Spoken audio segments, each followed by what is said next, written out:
जादुई छड़ी। एक दूर के जंगल में एक बूढ़ा व्यक्ति एक चट्टानी गुफा के अंदर शांति से रहता था।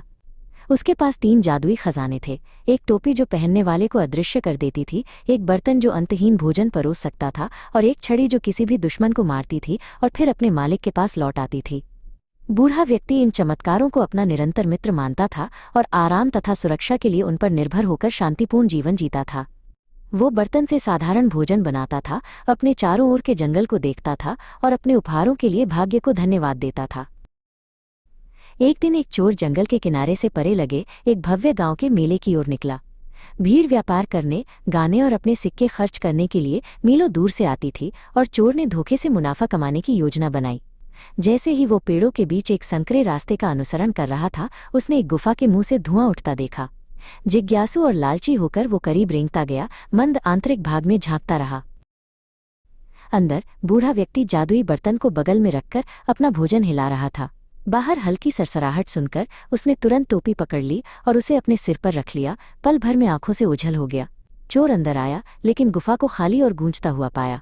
निश्चित रूप से कोई छिपा होगा। उसने चट्टानों के पीछे खोजा, लेकिन तेल के दीपक की टिमटिमाहट के अलावा कुछ नहीं देखा। जब सरसराहट बंद हुई तो बूढ़े व्यक्ति ने सोचा कि अजनबी चला गया है और अपनी टोपी हटा दी। एक पेड़ के पीछे से देख रहे चोर ने हाँफते हुए कहा, तो टोपी ही रहस्य थी। जैसे ही बूढ़ा व्यक्ति अपनी छड़ी लेकर दूर चला गया, चोर गुफा में फिसल गया और टोपी छीन ली। उसे अपने सिर पर रखते ही वो तुरंत गायब हो गया और अपनी नई शक्ति पर चुपचाप हंसने लगा। अदृश्य चोर अपनी सफलता पर खुशी से गुनगुनाता हुआ जंगल के रास्ते पर भागा। गुफा में वापस आकर बूढ़े व्यक्ति ने जल्द ही देखा कि उसकी टोपी गायब थी और उसका दिल टूट गया। वो अपनी छड़ी को कसकर पकड़कर भारी मन से बैठ गया और अपने बुरे भाग्य पर आहें भरी। भूख लौट आई, इसलिए उसने जादुई बर्तन उठाया और अपना दोपहर का भोजन खाने लगा, इस बात से अनजान कि अब एक और जोड़ी आंखें पेड़ों से देख रही थी।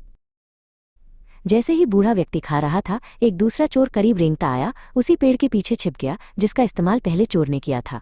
वो बर्तन से अंतहीन भोजन निकलते देख लार टपकाते हुए देखता रहा। जब बूढ़ा व्यक्ति उठा और केवल अपनी छड़ी लेकर टहलने के लिए निकल गया तो चोर अंदर घुस गया। उसने चमकते हुए बर्तन को पकड़ा और जितनी तेजी से भाग सकता था भागा। जब बूढ़ा व्यक्ति लौटा और बर्तन गायब देखा तो वो निराशा में टूट गया।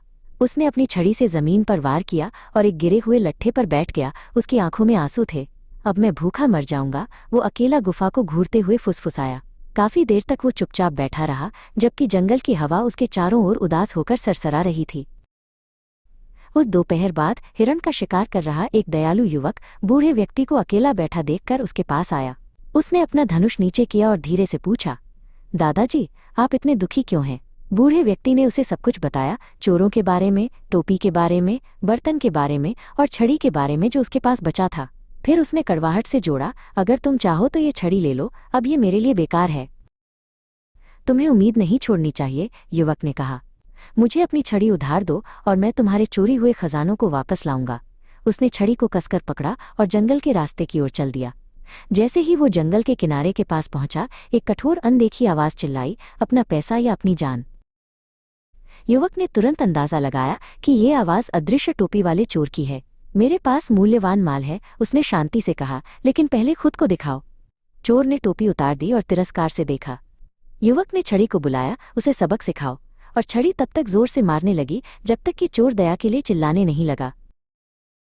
युवक ने गिरी हुई टोपी उठा ली और छड़ी को रुकने का आदेश दिया।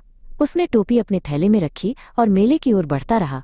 चारों ओर ढोल और हंसी की आवाज हवा में भर गई। जब वो एक बड़े भोजन तंबू के पास पहुंचा, उसने फिर से जादुई टोपी पहनी और हवा में ओझल हो गया। तंबू के अंदर कोई रसोइया दिखाई नहीं दे रहा था, केवल जादुई बर्तन ही स्वादिष्ट व्यंजनों के साथ लगातार बुलबुले दे रहा था। युवक ने सावधानी से उसे उठाया और बिना देखे जाने के लिए मुड़ा, लेकिन बाहर एक चोर ने बर्तन को हवा के बीच में तैरते हुए देखा और उसे पकड़ने के लिए दौड़ा। जल्दी से युवक ने छड़ी को फिर से मारने का आदेश दिया और चोर चीखा और भाग गया। टोपी और बर्तन दोनों को लेकर युवक विजयी होकर जंगल में लौट आया। बूढ़े व्यक्ति ने अपने लट्ठे से ऊपर देखा और मुश्किल से अपनी आंखों पर विश्वास कर पाया। युवक ने मुस्कुराते हुए कहा, दादाजी, ये रहे आपके खजाने।